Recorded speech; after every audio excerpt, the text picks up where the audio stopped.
Sa isang malalim na gubat, may nakatirang isang kobra na kakaiba sa lahat. Tumanggi siyang manghuli. Tumanggi siyang pumatay. Pinagtawanan siya ng ibang mga ahas. Kumakain ng halaman, hindi ka tunay na kobra. Tinanggihan ng sarili niyang uri. Nagsimula ang kobra ng isang malungkot na paglalakbay. Ngunit sa kailaliman ng gubat, may isang mabagsik na mandaragit na nagmamasid. Bigla na lamang, umatake ang mantis. Mapayapa man siya, isa pa rin siyang kobra.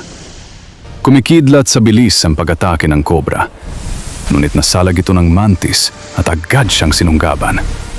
Naipit ang kobra sa matalim na kuko ng mantis. Ngunit nagningning ang mga mata ng kobra sa matinding determinasyon. Ang ibang mga hayop sa gubat ay nanonood sa labanan ng may pagkabigla. Biglang umiikot at nagpumiglas ang kobra hanggang makawala sa mahigpit na hawak. Ibinuka ng kobra ang kanyang bibig.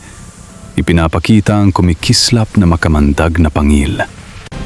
Tumalon ang higanteng mantis para sa huling nakamamatay na atake. Ngunit, sumalakay ang kobra ng may perpektong bilis at katumpakan. Bumagsak ang mantis. Talo. Ngunit sa halip na pumatay, tahimik na lumakad palayo ang kobra. Ang mga hayop sa gubat ay yumuko sa kanya bilang paggalang. Tumayo ang kobra ng bayani sa ibabaw ng isang bato. Hindi kailanman nagbago ang kanyang puso. Nanatili siyang mapayapa. Ngunit hindi kailanman makakalimutan ng gubat ang kwento ng ang vegetarian na kobra. Thank you for watching. Please subscribe.